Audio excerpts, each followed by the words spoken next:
welcome to this episode of the Public Nuisance Podcast, brought to you from Killen Studios, right here where you can get all your content done, photo shoots, video content, podcasts, you name it, we've got it. With us today, we have a Unified World Champ.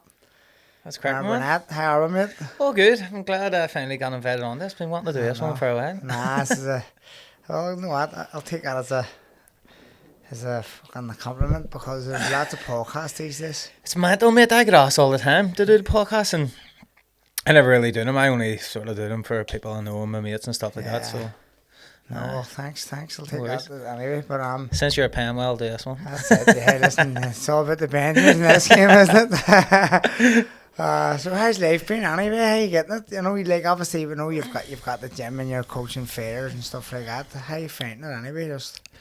It's good. I mean, being away from boxing and not being a fighter anymore, sort of took a while to get used to it. But I'm in normal life now, and everything seems to be gym's flying and life's flying, wee girl and wife, and everything seems to be pretty sweet. Yeah, life comes at you fast, doesn't it? Like when you get married and you have kids, and you're just telling me your kids in the nursery now, and my kids in primary one, and it's like people, the amount of people who at one stage was like when my child was like 1 maybe, and we get married and stuff like that, people were like, right, when he's having another child. And then my child's 4, he's coming 5 in January, and people have stopped asking. It's almost as if like I mean, life is then I'm on the door, fuck, do we want to have more kids? Like, cause,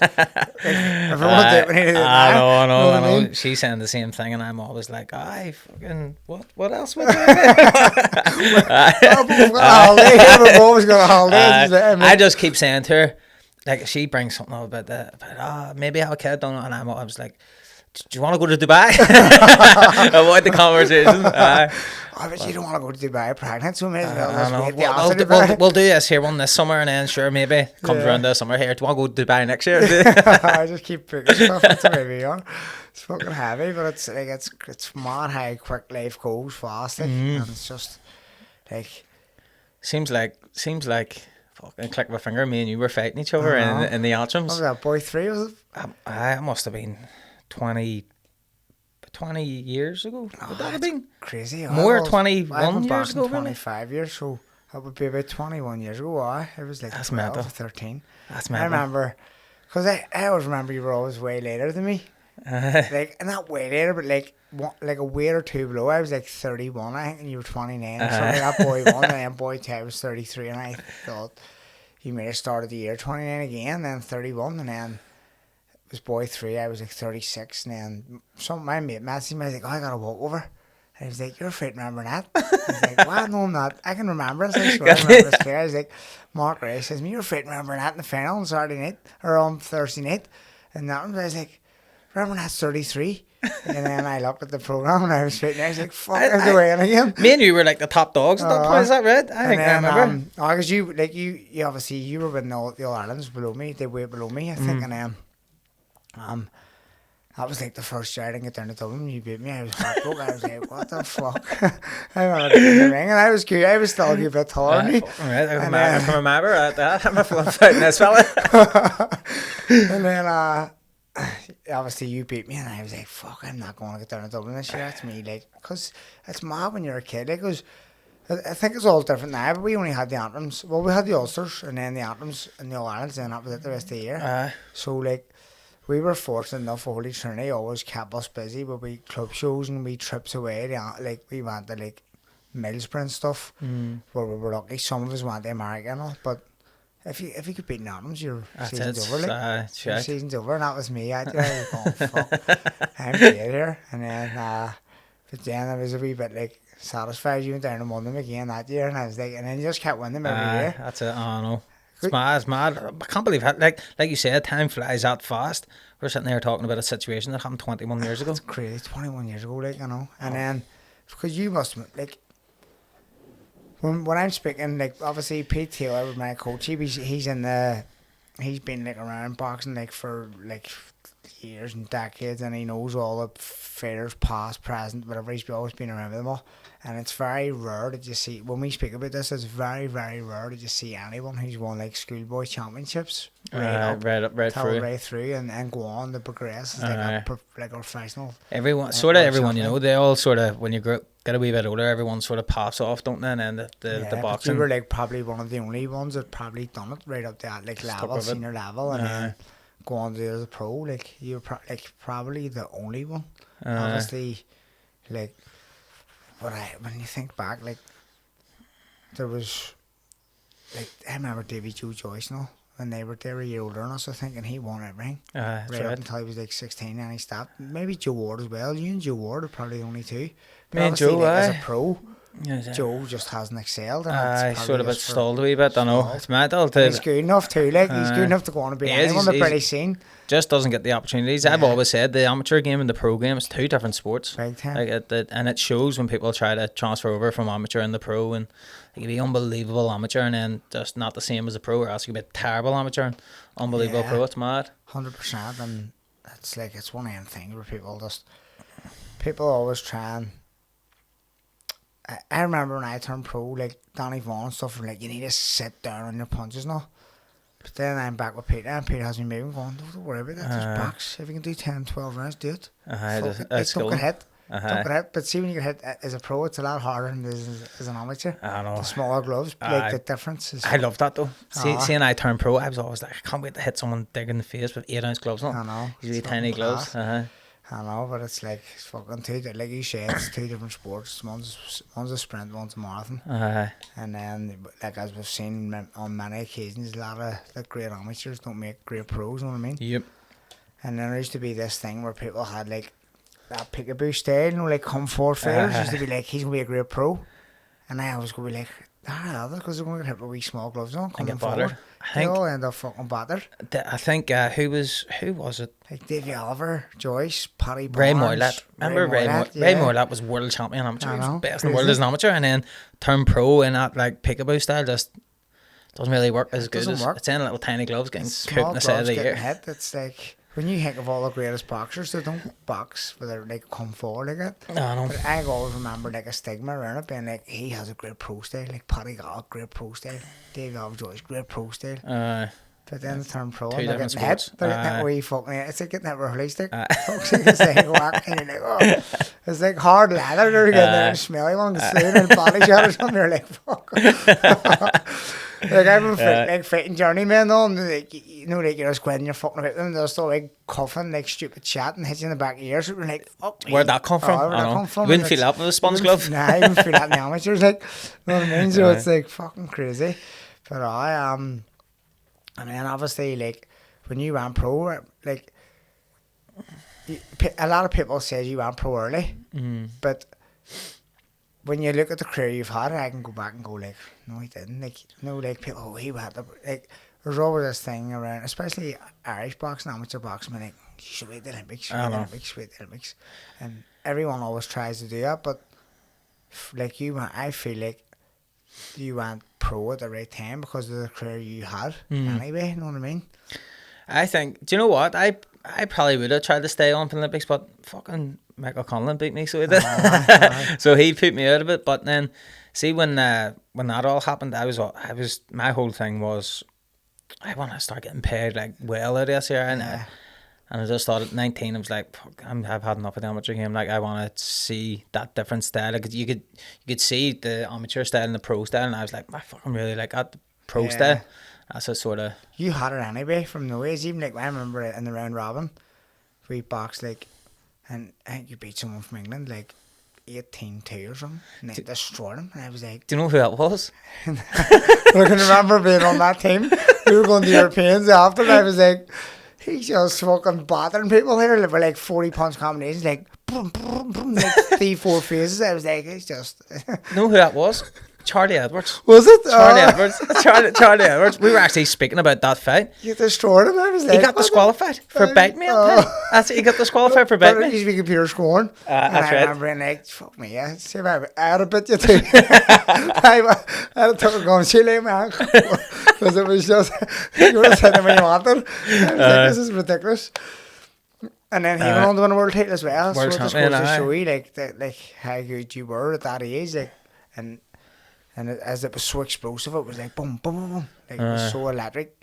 And I remember being like, fuck me, he's class, I can't. And then obviously he just turned pro. Turned out well. I think I was one of the lucky ones. I had this mad, like, just like unbelievable, just being locked in for something. And when I turned pro and stuff, I was like, I sort of went a bit like psychotic. So I did, with so involved in it that I think it wasn't just like skill that was able to get me to where I got to. I think it was because I'd be a bit mad in the head, so obsessed with it, where I'd be just sitting every single day, just studying, never stopped, every single day, 7 days a week. Because I moved over to England by myself when I was a kid. I was only 19 when I moved over, and like I was just so mentally obsessed with it that I would just sit and study 7 days a week, non-stop, constantly. Just mad for it. Yeah, and just obviously, and then whenever you go into the gym, that's all you're thinking about is what you seen studying. You're going to put it into practice now. That was it. Obviously, but like 19 is, you see when you like, I'm 33 now. You must be the same. Same. See, looking back, 19. I thought I was. You think you're an adult at 19? You're a kid. You're a kid. You're a fucking child. See, if I was to look back and go 19, I'd go like, you think you can go and live away at 19? Fuck, that's hard. You're literally a child at 19. Big shout out to that prize guy, my sponsor, helping hundreds of people daily, win big prizes, charity work, you name it, they're doing it. Bang, bang, reach it. That's what happened to me. I was just thrown straight into the deep end, moved away at 19. I moved into a house share over in Manchester. So that was fucking crazy. That was just straight into it was shit, mate. It was horrendous. Skint, no mates, no nothing. People don't see that in the program. Like they think it's all sunshine and rainbows. It's not. I didn't get paid once until I was 10 fights in. It's crazy. I didn't get paid. Olympic youth medal, like Olympic youth gold medalist, like the best in the world coming like through. Is like nothing. You know what I mean? Nothing. None. I was 10 fights in before I got paid anything. That's crazy, like fighting for like 10 pro fights, none. I know. Had a wee bit of sponsorship here and there, but you know yourself, like a couple of grand here and there, it doesn't do anything for you. It does nothing. So most people like, it might sound bad saying this, but I feel like Irish fighters are hard done by. We don't have like promotional backing who want to invest in us. They only invest in us when they have to invest in us. Like Matchroom or Ariel step in when we've put ourselves in a position where we have to. We're like, oh, he's on the brink of world title here, or he's world champion. Absolutely. Maybe now we'll give him a 2-fight deal or a 3-fight deal. Like they've done with like Lewis Crocker and Paddy Donovan, and it's almost like they're just trying to get up we there. don't have the TV here, first of all, so we don't have the promoter to have the TV. Everything's across the water. It's tight, like, but see, it's always a bit harder for fighters coming from Ireland trying to make it your way up, because you have to get up there. You have to have a couple of hard fights and do it all yourself, and you have to sort of financially get by yourself, and it's tight going. I think a part of my success was I bit the bullet at the age of 19 and went, fucking everything for me's in England. Like, I need to be over there. And I thought, fuck everyone here, like, I'm away. Yeah, well, there's like, as I say, I don't even think there's any like pro gyms in Belfast. Maybe like gyms, pro gyms, proper ones. Like in England, there's pro gyms. Everywhere. Obviously, we have loads of amateur boxing clubs here, but Brings was probably the only pro gym I ever heard of in Belfast. Brings, I don't know if that's still going on anymore. Funny you say that. I think of it. There's no proper professional boxing gyms that you would go to. Joe Gallagher's gym. That's right. You have like, I know Ricky had a gym. You've got gyms that just quote professional boxers and they have a stable, like a stable. There's no stables in Belfast. Do you know what I mean? They'll maybe use an amateur boxing club, but they don't have a stable of fighters. That's a fair point. And they go to America. You have Gleason's, you've all these American professional gyms. In Belfast and Ireland, you've none at all. It's maybe something we're looking into, because I believe I'm sitting my business head sitting there, but he's on to something here. So the fighters like we produce, it's just showed in the last couple of, when there is backing. Oh, so I mean, absolutely. like if you look at like the people who could potentially go on the, like with the right direction could win a world title. Keeping hands on the brink of a world title. That's it. I mean, like if he was given the right fight, you know, because it's a game of snakes now. It's not about who you fight, it's about who you don't fight to get there. Absolutely. You know what I mean? It's about who you know as well. Seeing this game, I'm only realising, see, as a coach as well now, because I never when I was fighting, everything was just piled off to everyone else. I was one of the lucky ones. I was just able to go, and I'm not dealing with that. Someone else deals with that. But see now, as a coach, like on the other side of the ropes, it's that boxing's a fucking dirty game. Like it really is. It's a dirty game. People say to me about like, oh, you like to relapse boxing. I'm like, just for maybe disciplinary reasons. 100%. People have this thing because like we've done well maybe in boxing. People are like, oh, is he gonna be a boxer? I wasn't meant to be a boxer. I enjoyed boxing as a sport when I was a kid. It just happened that I won the seniors and was down funding, and then it happened. Snowballed, You know what I mean? It wasn't like I was going. Like I was going to have like I'll do a trade in plumbing or something. I was like, what do you want to be when you're older? It wasn't like you say boxing, but you don't actually I didn't really fully mean it. And then whenever I started when I won the seniors, and I was like, fuck, maybe I'm alright at this. Maybe I can get a few quid ideas. So I just stuck it out, but people like I think now because the success is so good, kids nowadays are putting a lot of pressure on themselves to be boxers from no age. You know what I mean? They are. I think because actually just Belfast alone, there's so many mega talents come out of Belfast, and I think the younger generation sort of looking up to us, going here. Yeah, we can do it. I think when we were kids, was there anyone? Wasn't much like the pool of talent wasn't as big as what it was now. It wasn't. Like, you might have the odd one every now and again, yeah, but now like very Salem. It was like the one even like and over here and Third Floor and stuff. We had Damien Kelly, Brian McGee, and like, but they weren't the caliber of what like you and like Unified World Champion. Fucking, you know what I mean? You could catch these and. Belfast, it's good fighting city, like, isn't it? Oh, it's great for all shades of it. And it doesn't even have a pro boxing gym. I know. This is it now. Straight on after when we're here. That's it. It's good. Because, see, like, Pete Taylor was in Dublin. He was just training a normal gym rate. At one stage, Pete had, like, 10 fighters. He had Luke Keeler, Gary Cully, Troy McCann, myself, Paul Ryan. It was loads, right? Jazz Dickens, all over. But it's...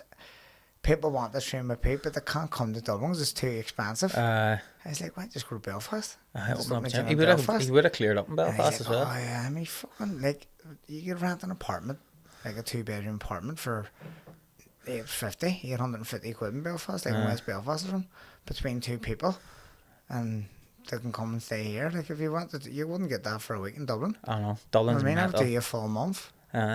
Or you could fucking make 3 bedrooms out of it and throw 3 people in it. Do you know what I mean? It's like it's just like it's more feasible in Belfast. There's no gyms. No, there's no gyms at all. Could be on to something here. I know, this is it. I bet we'll see you. Remember that opens first ever pro boxing gym.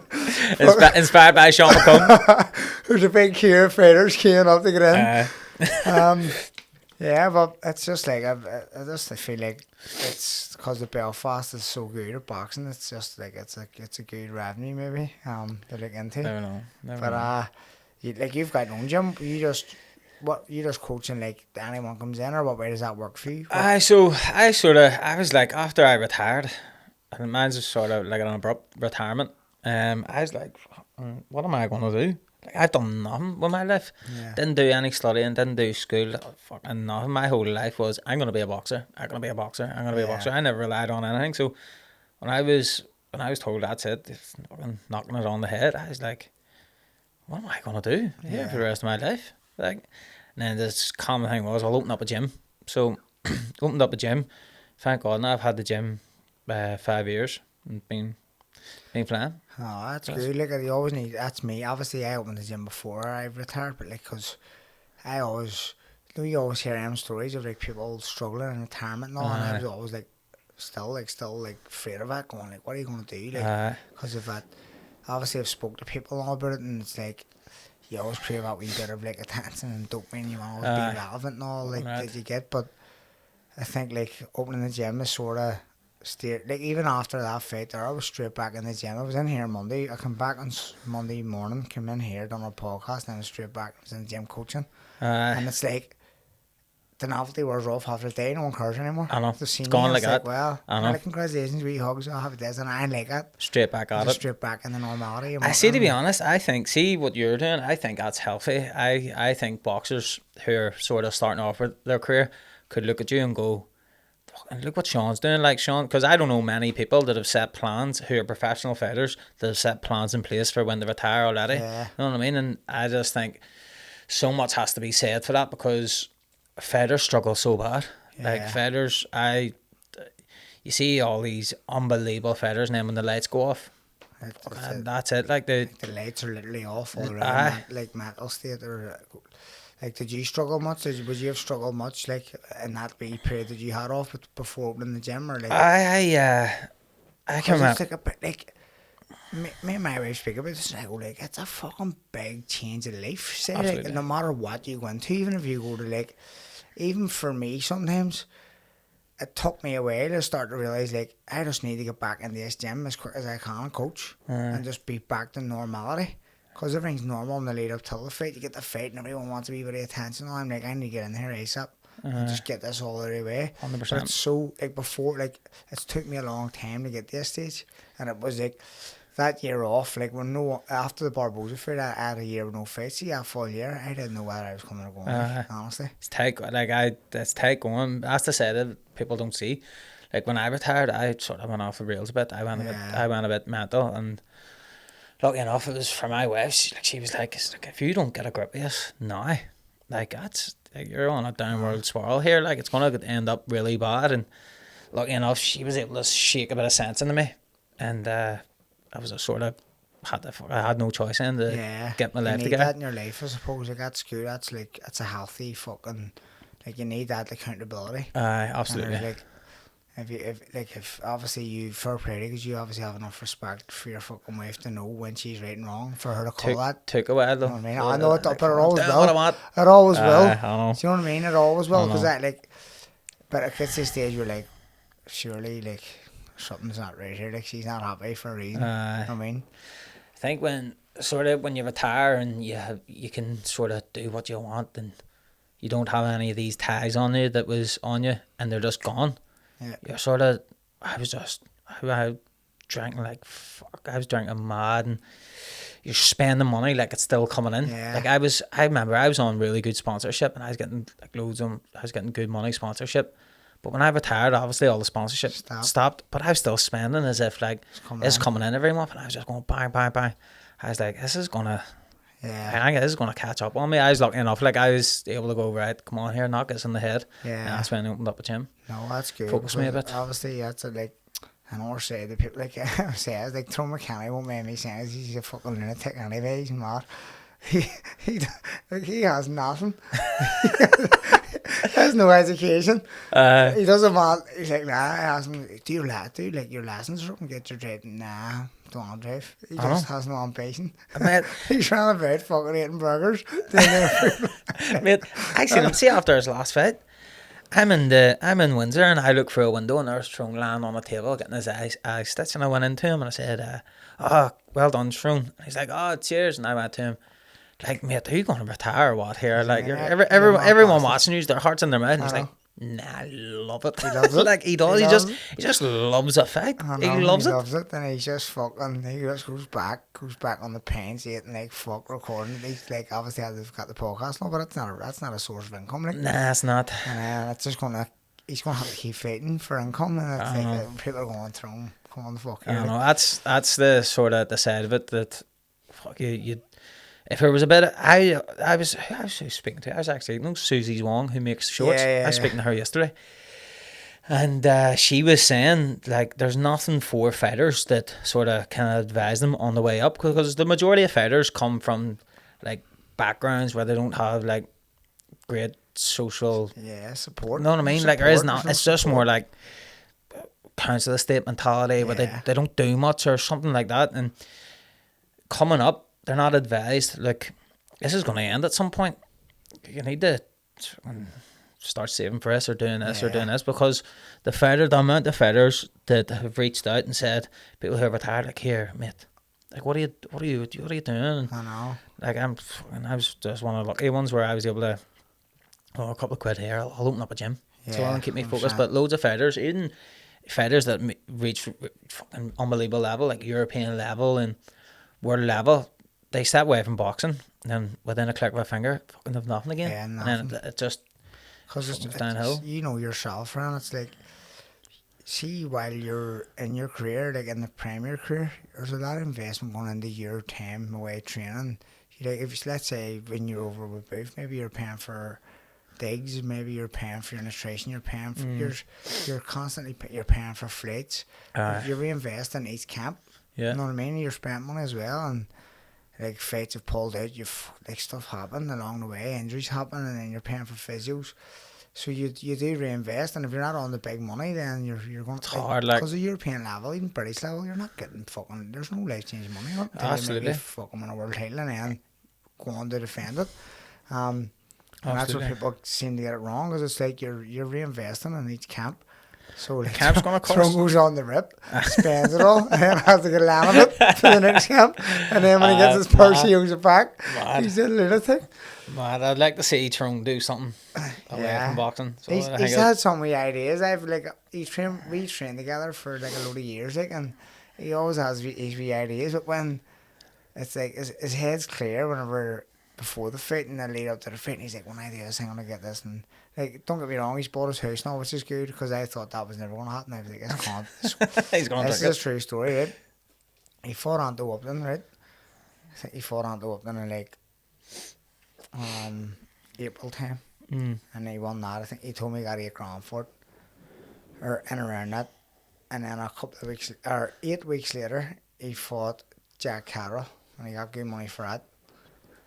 And then about 5 weeks after that, I fought Nafela, and I was in the rock bar having the pint. He came in and goes, me hair down on 30 quid, like a bit when I could pay for next fight. And what? Joking, and I was laughing, like, going, what? Fuck off. He's like, no, I'm serious.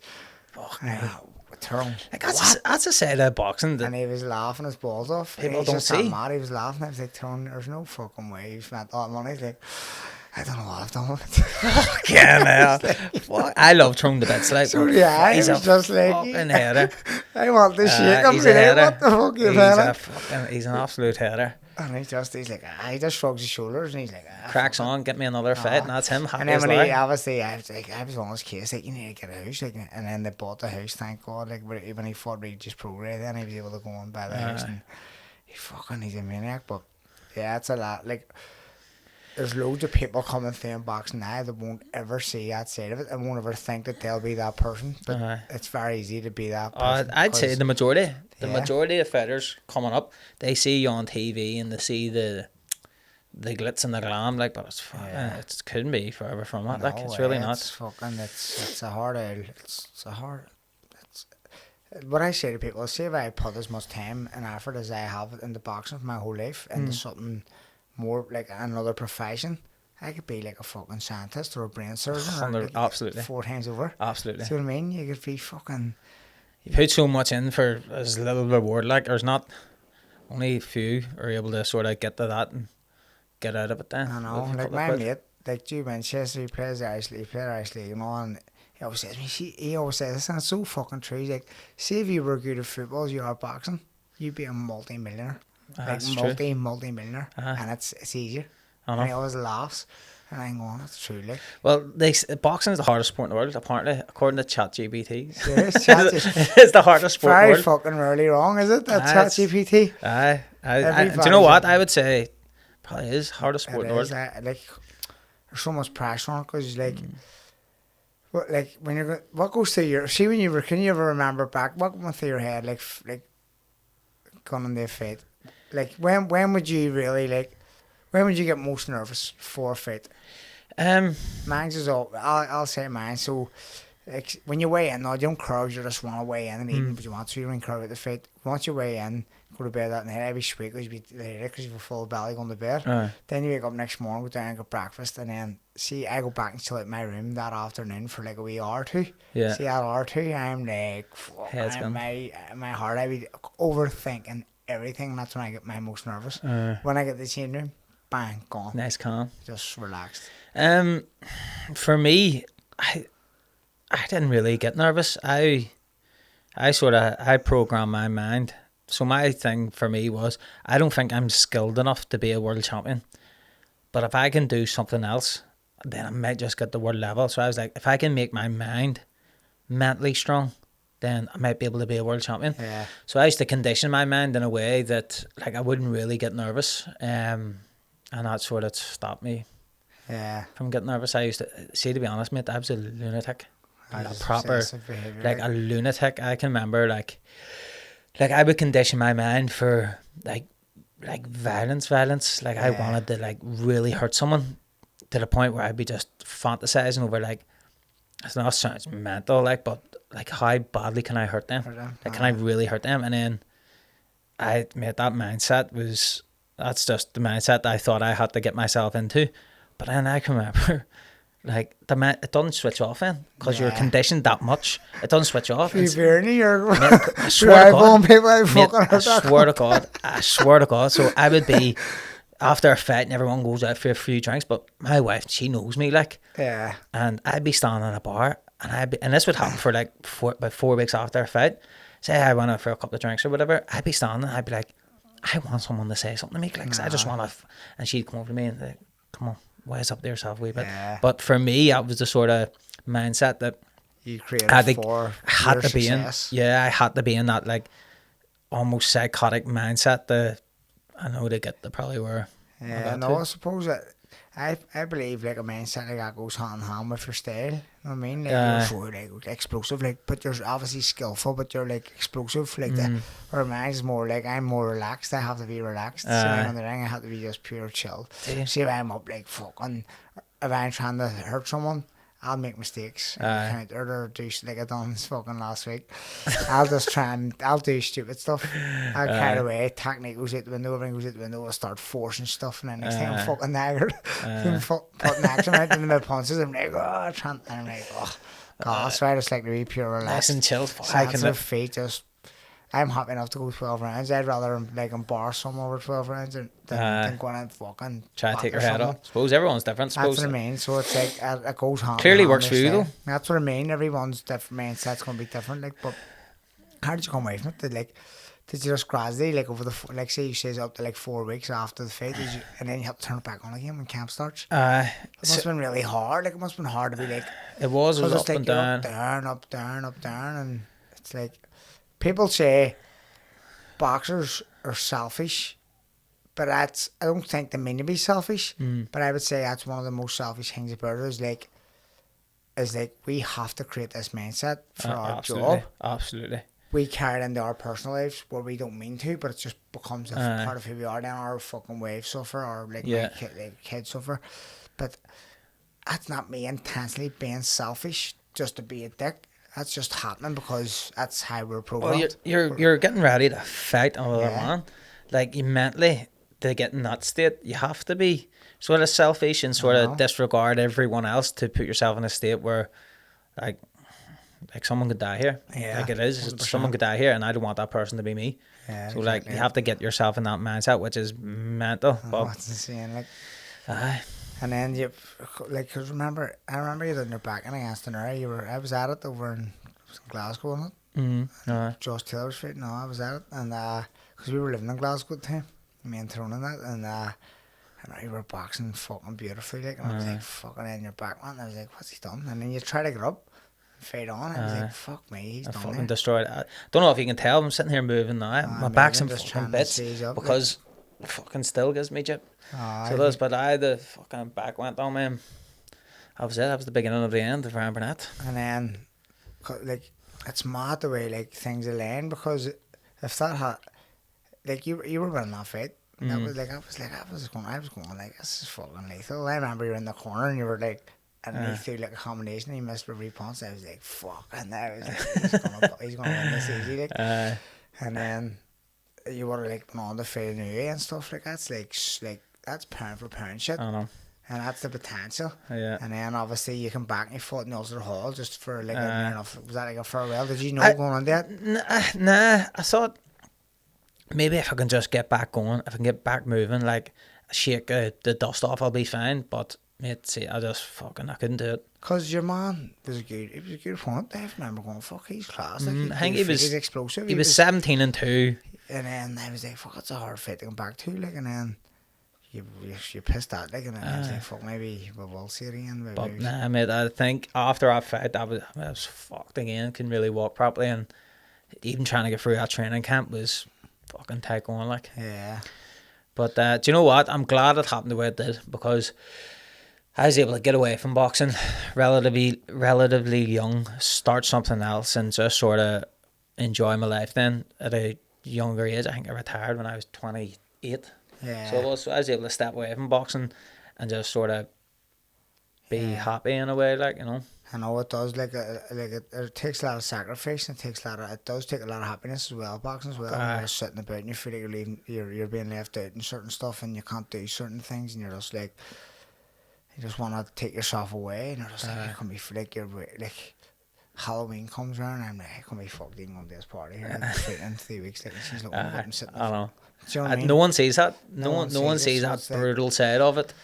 It's tight going, like, it really, really is. I know. Is there any, like, have you any ambitions to, like, go into, like, professional, like, proper professional? I know you coach professionals now. You've got Connor Quinn and stuff now, and, like, Connor's a fucking great lad as well.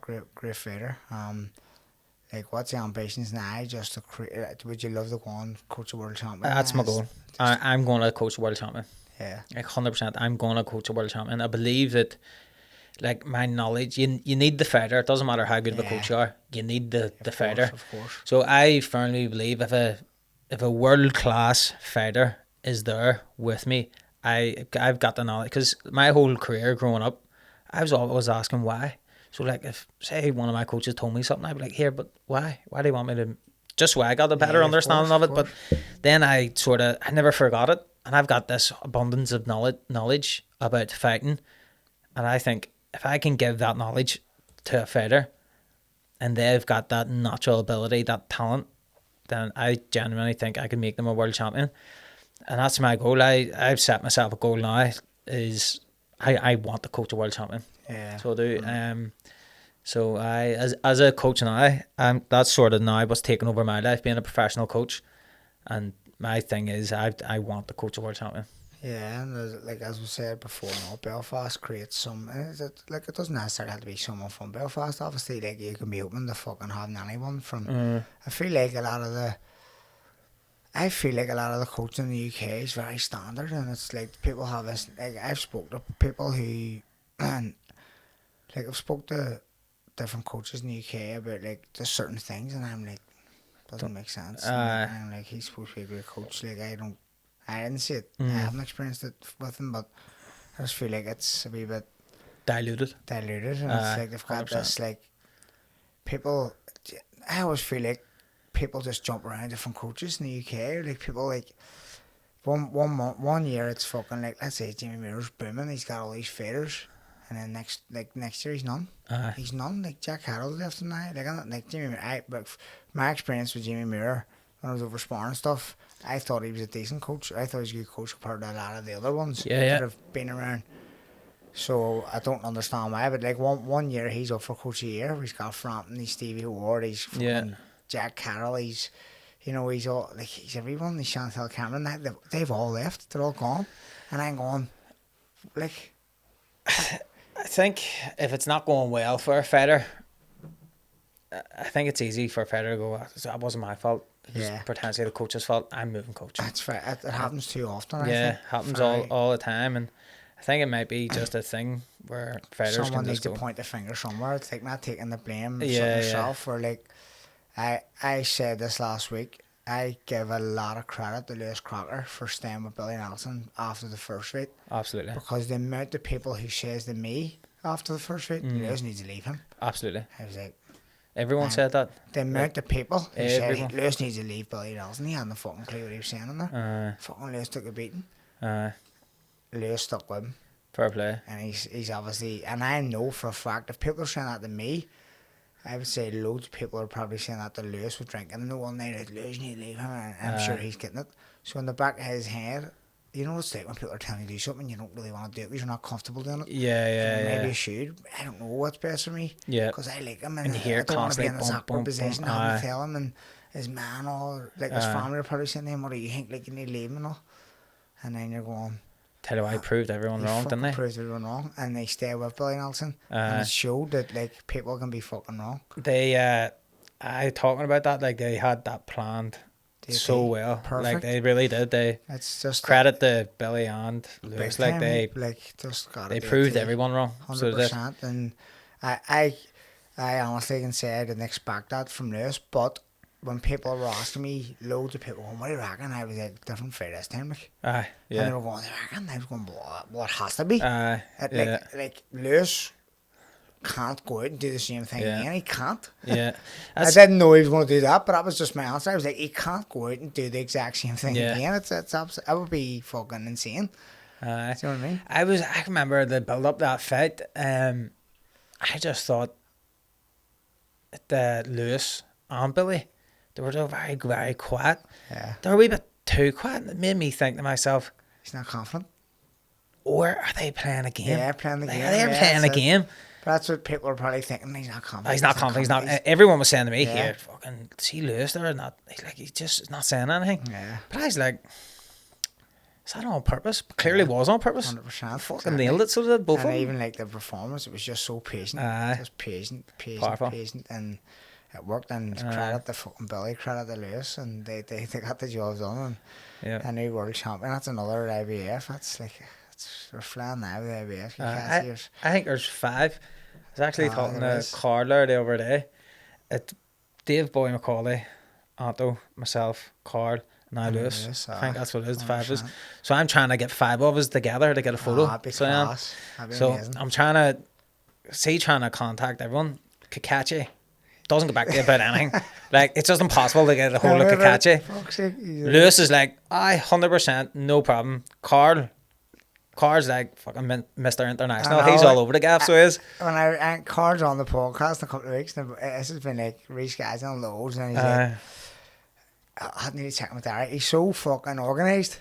See, like me anyway, I wing everything. I just love my wife's like, what the fuck is going on with your life? I'm like, shoot, really? And see, before I came here, I was like, because Lewis was meant to be on after this, right? And then Lewis like, man, I can't look him in. I was like, right, sweet. So I was like, and then there's people in the gym texting me, my back's sore.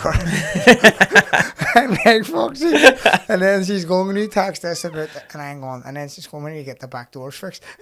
Man, will you fuck up my head fixed? And she's like, you need to have all this organised down, so like, you know what you can do this day and know what you can do that day. And I'm like, I'll be alright. I'll just wing it. And then It's got me as far, so it is. I'm sweet. That's why I'm using fucking hair products to keep my hair thick. Fucking baldy as fuck. I'm a bit like Jasper Carrot.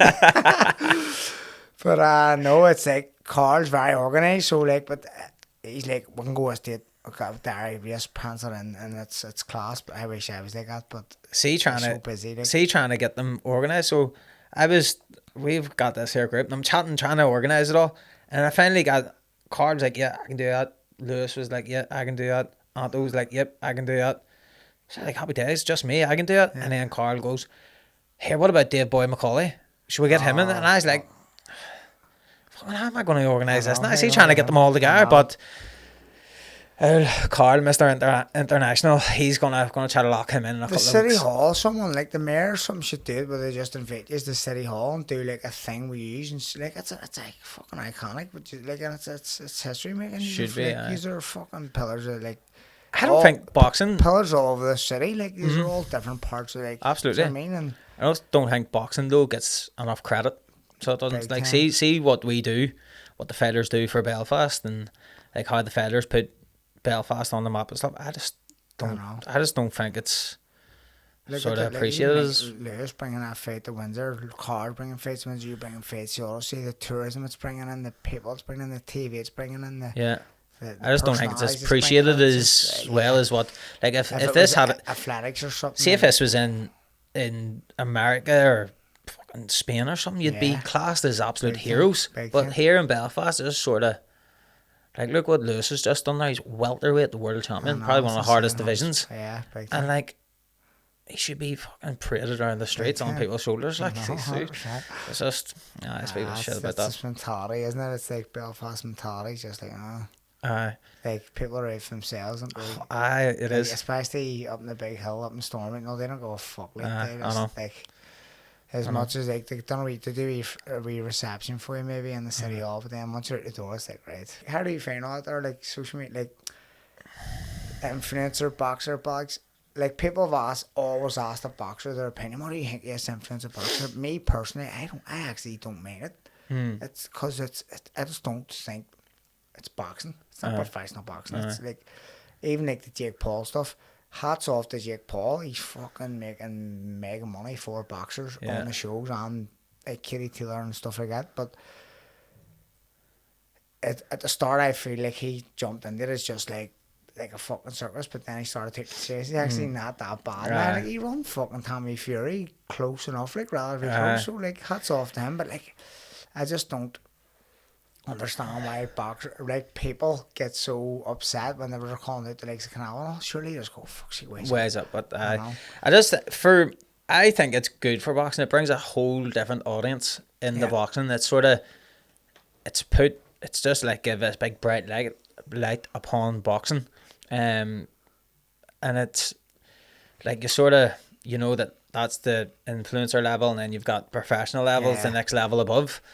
I think when people understand that, I think it's just really stupid people that are like, here, Jake Paul can beat Canelo. I know. But apart from that, I think it's good for boxing. It brings in loads of money and it gets people talking, and so I think it's not too bad, and people are getting paid out of it. And like, look, Katie Taylor's like, without all that Jake Paul promotion, whatever it is, MVP, like she wouldn't be getting a fraction of what she's got. Like she's done amazing. Matchroom was paying her a fraction of what MVP was. I know what, like first hand, Chantel Cameron's the same. She's same MVP now. Yeah, she's making like crazy. And that's all came from this influencer boxing thing. So when push comes to shove, I think it's good for boxing. And either like we're talking about Carl Fratznall coming to retirement and doing it now as well. So people are starting to go like.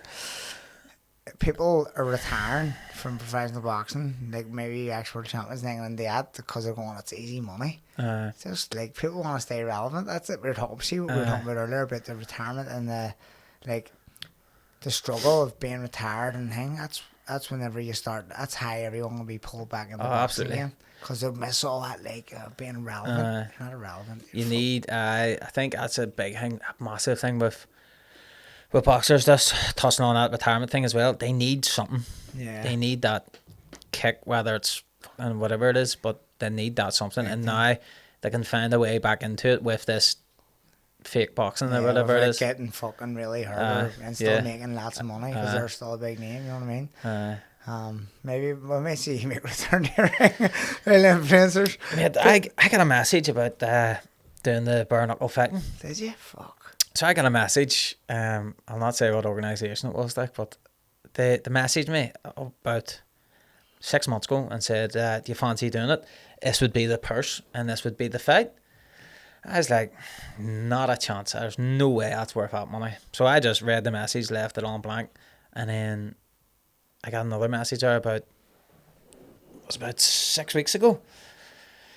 There's some serious coin involved, and I was like, because they've got the platforms now. They've got that's really like there's the Gale now. James the Gale now's fighting in it now. And they said to me about it, and you're in a half fucking. And I phoned the wife and I says, "Listen, love, thinking about fighting again." She was like, "What?" And I said, "But here, listen, this is how much money it is." And she was like, "Fuck, and when are you going back to England then? Fuck off." Overtake a day off. Overtake a day. But they said an organisation said to me they offered this sort of money, and I said aye, but then none never came from it. So yeah, I don't know if they were suppose they're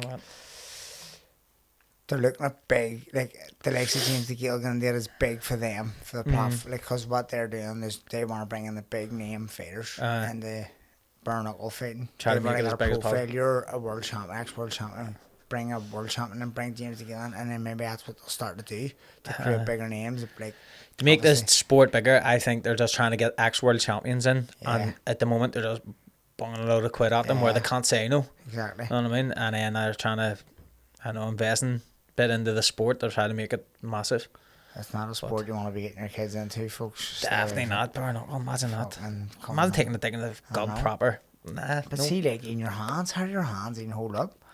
You know what I mean? Like, I think it's nuts. But then again, see when someone's flashing that sort of money in your face, you're just like, I actually phoned Adam, and I said to Adam, "Here, Adam, do you fancy having one more dance?" And he was like, "What?" I says, "I know it sounds mental, but I've been offered to do this bare-knuckle stuff." And he's like, "Brian, fucking Like, you don't need to. And I said, I know I don't, but here, this is what they've been offering to pay. And he was like, right, okay, then we'll sit down, we'll have a conversation about it. But so. never see what you're saying about the money. This is something I'm gonna it's not something, but it's so easy for people to go, fuck, I'll go for it, and not understanding what stress they'll put their body through, and much again after not doing it for so long. You have to remember, you need to sort of have to think to yourself, like, what am I going to do with money that's going to make me happy? I know. You know what I mean? Because you always think, you always associate money with like happiness and ability. What are you actually going to do with it? You know what I mean? That's what I'm always trying to get my head around now. Like I've got the gym, I'm working in the gym, I'm happy. I'm boxing, I'm happy. Like, if I feel like it's time to fucking call it I'll call it a day. But you have to remember, like, what's worth it? Like, what are you gonna do? Like, it doesn't make you happy, like. That's what I mean. Like it doesn't make you happy. Do you ever see like footballers leave the Premier League to go and play in Saudi Arabia for £1 million a month? What more can they buy? I don't know. Like, what more can you buy? Like, you're going from 300 grand a week till $1 million. Like, maybe let's say like you're going for like you're getting 200 grand a week at Man United, and you go and leave Man United and go and play for a team where you get like, I don't know, like a $500,000 a week. Life stays the same. Everything's you can't buy anything else. Like what? Like unless you're buying a yacht or private jet. Yeah, but it's just everything's the same. Because you can't be honest. You're training every day. There's nothing you can do. Yeah. So it's like, what more can you buy now? Like I'm gonna buy our house here now, and then I would love to buy a wee holiday home away at some stage maybe. But other than that, that's me done. What more? I don't want a big fucking car for fucking what's wrong with that? Like you're 400 quid a week in fuel. I know. I enjoy driving good cars, but I mean, like, I don't want to go out and fucking buy a fucking Lamborghini or anything like that. Do you know what I mean? It's just like, I'm content in what I have. That's the best way and to be. I think like that's what keeps me grounded. That's like that thing where people go like, oh fuck it, like you go like Mickey Hawkins before me. Mickey's very, very like switched on, and like he's well off, done very well with his business, and he's always like, you do well, like you for pretty, you're straight back in, you've got that gym, and that's burning for you, like that keeps you grounded. And I go, but that's because I'm content with what I've got. I don't want no more. Like the main thing for me always was to buy a gaff. I've done that. Yeah. Now I would like to buy an RV house just for my own pension. Yeah. Because like I'm self-employed and I'm not on a pension. So for me to buy an RV house would just for pension reasons. Right? And then maybe we holiday home just to so I can go away. Yeah. Because I love getting away. Fucking, I would go away 6 months here because I hate the winter. I fucking hate it. See, whenever September. It's getting worse here as well. I know, I fucking despise it.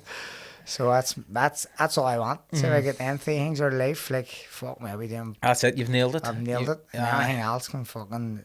So, like, if someone would go, will you do this Burnett? I'll give you so much after retirement. I'd be like, nah, fuck, I've got what I want. I live. You're happy to get there. But not many people can get to that point, that's for sure. Like, see, being that content in your mind.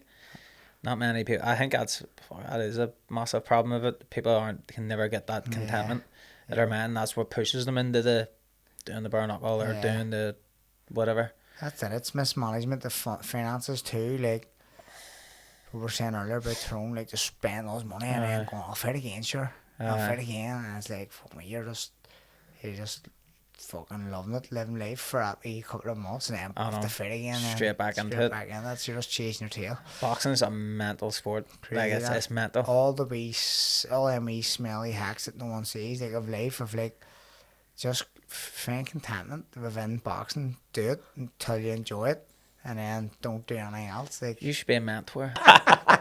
Oh fuck me, I know, but no, that's just how I feel about it. But obviously everyone's different, and like it's good to see that like you've come out of retirement and fucking you're doing well, and you've got the gym and everything's going good. And next time maybe very soon I'll have you on again as a coach who's a world champion coach. That's the plan.